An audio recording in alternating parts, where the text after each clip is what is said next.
बहुत पुराने समय की बात है, जब इस शहर में रहमत और इंसानियत के किस्से सुनाए जाते थे। उस जमाने में एक बुजुर्ग औरत रहती थी जिसका नाम सकीना बाई था।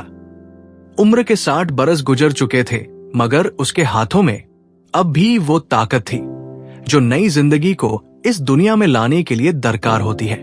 पूरे मोहल्ले में, बल्कि पूरे शहर में जब भी किसी घर में खुशखबरी का समय आता, सकीना बाई को बुलाया जाता। सकीना बाई का अपना एक छोटा सा घर था जो शहर की तंग गलियों में था।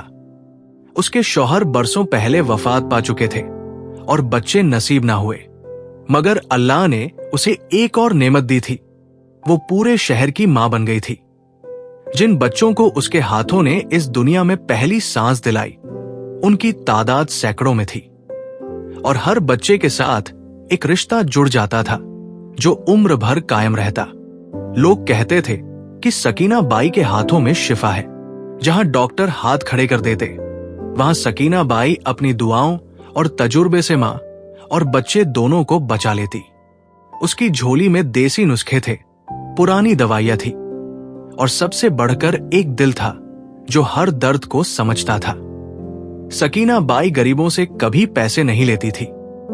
अमीरों से जो मिल जाता वो ले लेती और उसी से अपना गुजारा चलाती। उसका उसूल था, जिंदगी अल्लाह की देन है, मैं सिर्फ एक जरिया हूं। इसकी कीमत कैसे वसूल सकती हूं?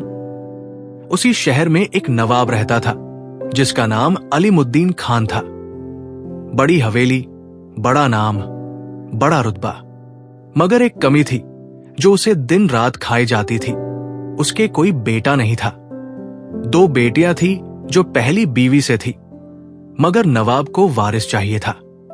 एक बेटा जो उसका नाम आगे बढ़ाए, जो उसकी जागीर संभाले। नवाब ने दूसरी शादी की थी एक खूबसूरत औरत से जिसका नाम रुकैया बेगम था। रुकैया नेक दिल थी, मगर नवाब के डर से दबी रहती। शादी के 2 साल बाद रुकैया उम्मीद से हो गई। नवाब की खुशी का ठिकाना ना रहा। उसने पूरे शहर में जश्न मनवाया, गरीबों में खैरात बंटवाई, मगर एक ही शर्त पर यह बेटा होना चाहिए। जैसे जैसे वक्त गुजरता गया, नवाब की बेकरारी बढ़ती गई। उसने हर हकीम से, हर पीर से दुआ मंगवाई। रुकैया बेगम पर दबाव इतना था कि वो रात रात भर रोती रहती। उसे डर था, अगर बेटी हुई तो क्या होगा। 9 महीने पूरे हुए।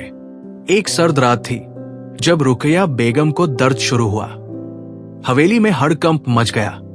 नवाब ने तुरंत सकीना बाई को बुलवाया। सकीना बाई अपना थैला लेकर पहुंची। नवाब उसे दरवाजे पर ही मिला। सकीना, सुन ले, मुझे बेटा चाहिए, सिर्फ बेटा, समझी? सकीना बाई ने नवाब की आंखों में देखा और धीरे से कहा, हुजूर, ये अल्लाह के हाथ में है, जो वो देगा वो होगा।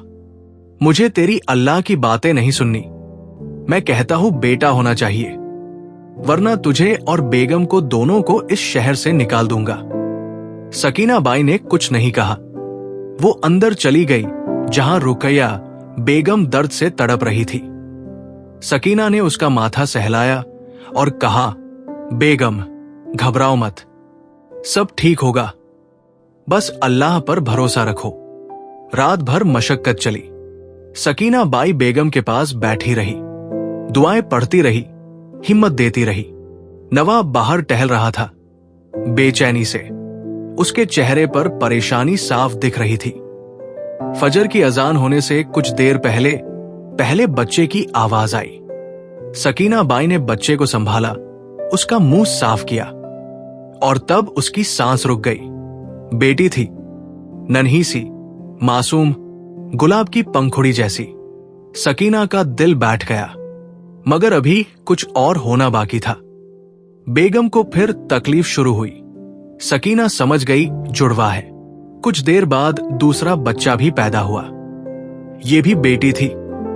दोनों बिल्कुल एक जैसी, जैसे अल्लाह ने एक ही सांचे में ढाला हो। सकीना बाई के हाथ कांपने लगे। दोनों बच्चियों को उसने कपड़े में लपेटा। रुकैया बेगम बेहोश हो चुकी थी, थकान और दर्द से। सकीना ने एक लंबी सांस ली। बाहर नवाब बेसब्री से इंतजार कर रहा था। सकीना बाई दरवाजे तक गई, मगर रुक गई। उसे नवाब की वो धमकी याद आई। उसे रुकैया बेगम के आंसू याद आए। उसे वो डर याद आया जो बेगम की आंखों में था। नवाब ने दरवाजा खटखटाया। क्या हुआ? बेटा है या बेटी? सकीना बाई के होठ सूख गए। पूरी जिंदगी में उसने कभी झूठ नहीं बोला था, मगर आज क्या करे? हुजूर, उसकी आवाज कांपी। जुड़वा है। नवाब की आंखें चमक उठीं। तो बेटे हैं? सकीना चुप रही। उसकी चुप्पी ने नवाब को जवाब दे दिया। नवाब का चेहरा लाल हो गया। दोनों बेटियां? दोनों? उसने मुट्ठी भींची और दीवार पर दे मारी। मैंने कहा था ना, मुझे बेटा चाहिए। ये क्या मजाक है? फिर उसने सकीना की तरफ देखा। उसकी आंखों में एक अजीब सी चमक आई। सकीना, तू बुद्धिमान औरत है, एक काम कर। सकीना ने पूछा, क्या हुक्म है हुजूर? एक को गायब कर दे, किसी यतीम खाने में छोड़ा या कहीं भी, मगर दोनों नहीं रखूंगा मैं। एक काफी है मेरी नाकामी दिखाने के लिए। सकीना बाई के पैरों तले जमीन खिसक गई। हुजूर, ये क्या कह रहे हैं आप? ये आपकी बेटियां हैं, मासूम हैं। मैंने कहा ना, एक को हटा दे। और हां, बेगम को बताना मत कि जुड़वा थे। उसे बस इतना बोल कि एक बेटी हुई है, समझी? मगर हुजूर, नवाब की आवाज गरजी, कोई मगर वगर नहीं। या तो तू ये काम कर या फिर मैं खुद करता हूं। और हां, तुझे भी इस शहर छोड़ना पड़ेगा। तेरी दुकान बंद हो जाएगी। सोच ले। सकीना बाई लड़खड़ाकर अंदर आ गई। उसके हाथ कांप रहे थे। दोनों बच्चियां उसके सामने थी, एक दाहिनी तरफ, एक बाई। दोनों सो रही थी, बेखबर, बेफिक्र। सकीना ने उनके नन्हे चेहरों को देखा। एक जैसे, पलकें, नाक, होंठ सब एक जैसे। उसकी आंखों में आंसू आ गए। 60 साल की जिंदगी में उसने हजारों बच्चों को पैदा होते देखा था। हर बच्चा उसके लिए मोहब्बत का रिश्ता था, और आज उसे कोई एक चुनना था। वो रात भर सोचती रही, क्या करे? अगर ना माने तो नवाब धमकी पूरी कर सकता है। रुकैया बेगम की क्या हालत होगी? और उसका अपना काम? पूरे शहर की औरतें उस पर निर्भर थी। अगर उसे शहर से निकाल दिया तो कितनी जानें खतरे में पड़ जाएंगी। मगर ये भी तो जान है। ये नन्ही सी बच्ची, किस गुनाह की सजा? सिर्फ इसलिए कि ये बेटी है। सुबह हुई। रुकैया बेगम होश में आई। उसने कमजोर आवाज में पूछा, सकीना, मेरा बच्चा? सकीना बाई ने एक बच्ची उसकी गोद में रख दी। बेगम, अल्लाह ने आपको एक खूबसूरत बेटी दी है। रुकैया की आंखों में निराशा छा गई। बेटी? फिर नवाब, आप बस इसे प्यार दीजिए बेगम, बाकी सब ठीक हो जाएगा। मगर सकीना के कलेजे पर पत्थर रखा था। दूसरी बच्ची को उसने एक कपड़े में छुपाकर अपने थैले में रख लिया था। वो बच्ची सो रही थी, छोटे छोटे सांस ले रही थी। सकीना हवेली से निकली। बाहर सर्दी थी, कोहरा छाया हुआ था। वो धीरे धीरे चलती रही, बेमकसद, बेसहारा। उसके कदम उसे शहर के बाहर ले गए, जहां एक दरगाह थी। दरगाह के बाहर फकीर बैठे थे, भिखारी थे। सकीना वहां बैठ गई, बच्ची को गोद में लिए। उसके आंसू रुकने का नाम नहीं ले रहे थे। क्या सोचती हो सकीना? एक बुजुर्ग आवाज आई। सकीना ने सिर उठाया। एक सफेद दाढ़ी वाला बूढ़ा फकीर उसके सामने खड़ा था। उसकी आंखों में अजीब सा नूर था। बाबा, मैं बहुत बड़े फैसले के सामने हूं। बताओ बेटी, शायद मैं कुछ मदद कर सकूं। सकीना ने सारी बात बता दी, अपनी मजबूरी, नवाब की धमकी और इस नन्ही जान का सवाल। फकीर ने गहरी सांस ली। सकीना, तुमने जिंदगी भर नेकी की है, मगर आज तुम्हारी परीक्षा है। ये बच्ची तुम्हारे हवाले अल्लाह ने की है। अब तुम्हें फैसला करना है, अपना या इसका। मगर बाबा, अगर मैंने इसे रखा तो बाकी कितनी जानें खतरे में पड़ेंगी? और अगर तुमने इसे छोड़ा तो तुम खुद के साथ जी पाओगी? सकीना चुप हो गई। फकीर ने उसके सिर पर हाथ रखा। बेटी, कभी कभी सही रास्ता सबसे मुश्किल होता है, मगर अल्लाह उन्हीं को आजमाता है जिन पर उसे भरोसा हो। सकीना को जैसे रास्ता मिल गया। उसने बच्ची को सीने से लगाया और उठ खड़ी हुई। शुक्रिया बाबा। वो सीधी नवाब की हवेली पहुंची। नवाब दरबार में बैठा था। सकीना अंदर गई, बच्ची को गोद में लिए। ये क्या है? मैंने कहा था ना एक को हटा दे। सकीना ने आवाज में मजबूती लाते हुए कहा, हुजूर, मैं 60 साल से इस शहर में बच्चों को पैदा करवाती हूं, मगर किसी को मौत के मुंह में नहीं धकेलती। ये बच्ची आपकी है, आपकी खून। अगर आप इसे नहीं रखना चाहते तो मैं रख लूंगी। नवाब हंसा। तू क्या रखेगी इसे? तेरे पास खुद खाने को नहीं है, मगर मेरे पास दिल है हुजूर, और मोहब्बत है। ये बच्ची भूखी नहीं मरेगी, मैं कसम खाती हूं। नवाब गुस्से में आ गया। निकल जा मेरी हवेली से और इस शहर से भी। मुझे तेरा मुंह नहीं देखना। सकीना बाई ने सिर झुकाया। जैसा हुक्म हुजूर। वो बाहर आ गई। उसके पास अब कुछ नहीं था, ना घर, ना काम, ना इज्जत। बस एक छोटी सी जान थी जो उसकी गोद में थी। सकीना शहर छोड़ने की तैयारी करने लगी, मगर जब शहर के लोगों को पता चला तो हंगामा मच गया। औरतें, मर्द, बच्चे सब नवाब की हवेली के सामने इकट्ठा हो गए। सकीना बाई को शहर से नहीं जाने देंगे। नवाब साहब, ये नाइंसाफी है। सकीना बाई ने हमारे कितने बच्चों की जान बचाई है।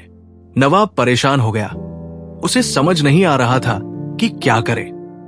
आखिरकार उसके वजीर ने कहा, हुजूर, आप सकीना को तो नहीं निकाल सकते, लोग बगावत कर देंगे, मगर आप एक काम कर सकते हैं। बच्ची को सकीना के पास ही रहने दे, मगर शर्त ये कि वो बेगम के पास कभी नहीं आएगी। नवाब को ये मंजूर हो गया और इस तरह सकीना बाई ने उस बच्ची को अपनी बेटी की तरह पाला। उसका नाम रखा आमना। शहर के लोगों ने भी मदद की। जिसके पास जो था वो दे देता। आमना बड़ी होने लगी, खूबसूरत, समझदार, नेक। बरसों गुजर गए। आमना को कभी नहीं बताया गया कि वो किसकी बेटी है। वो बस इतना जानती थी कि सकीना बाई ने उसे पाला है। हवेली में नवाब की बेटी आयशा भी बड़ी हो रही थी। वो भी खूबसूरत थी, मगर अकेली। कोई साथी नहीं, कोई सहेली नहीं। रुकैया बेगम अक्सर सोचती, काश मेरी 2 बेटियां होती, कम से कम इसे साथ तो मिलता। एक दिन जब दोनों बच्चियां 15 साल की हुई, शहर में मेला लगा। आमना और आयशा दोनों वहां गई, और जब दोनों आमने सामने हुई तो जैसे आईने में देख रही हूं। एक जैसे चेहरे, एक जैसी आवाज, एक जैसी हर चीज। लोग हैरान रह गए। सकीना बाई को बुलाया गया। जब उसने दोनों को साथ देखा तो उसकी आंखों में आंसू आ गए। सच्चाई सामने आनी थी और आखिरकार आई। रुकिया बेगम को जब पता चला तो वो टूट गई। मेरी दोनों बेटियां, और मैं इतने सालों से नहीं जानती थी। नवाब शर्मिंदा था। पहली बार उसे अपनी गलती का एहसास हुआ। सकीना बाई ने कहा, बेगम, मुझसे वो फैसला नहीं हो सका जो नवाब साहब चाहते थे। मैंने अपनी जिंदगी दे दी, मगर इस बच्ची को मरने नहीं दिया। रुकैया ने सकीना के पैर पकड़ लिए। तुमने मेरी बेटी की जान बचाई। तुम्हारा ये एहसान मैं कभी नहीं चुका सकती। नवाब भी सकीना के सामने झुक गया। मुझसे बहुत बड़ी गलती हुई। मैंने दौलत और नाम को बच्चों से ज्यादा अहमियत दी। तूने मुझे सबक सिखाया सकीना। उस दिन के बाद दोनों बेटियां एक साथ रहने लगी। सकीना बाई को हवेली में इज्जत की जगह दी गई और शहर में उसकी कहानी मिसाल बन गई। एक औरत की जो अपने उसूलों के लिए सब कुछ दांव पर लगा सकती थी। सकीना बाई अक्सर कहती, जिंदगी अल्लाह की अमानत है। चाहे बेटा हो या बेटी, सबकी कीमत बराबर है। जो ये नहीं समझता वो इंसान नहीं। और इस तरह एक मासूम जान बच गई, एक परिवार जुड़ गया और एक शहर को एक सबक मिल गया जो पीढ़ियों तक याद रहा।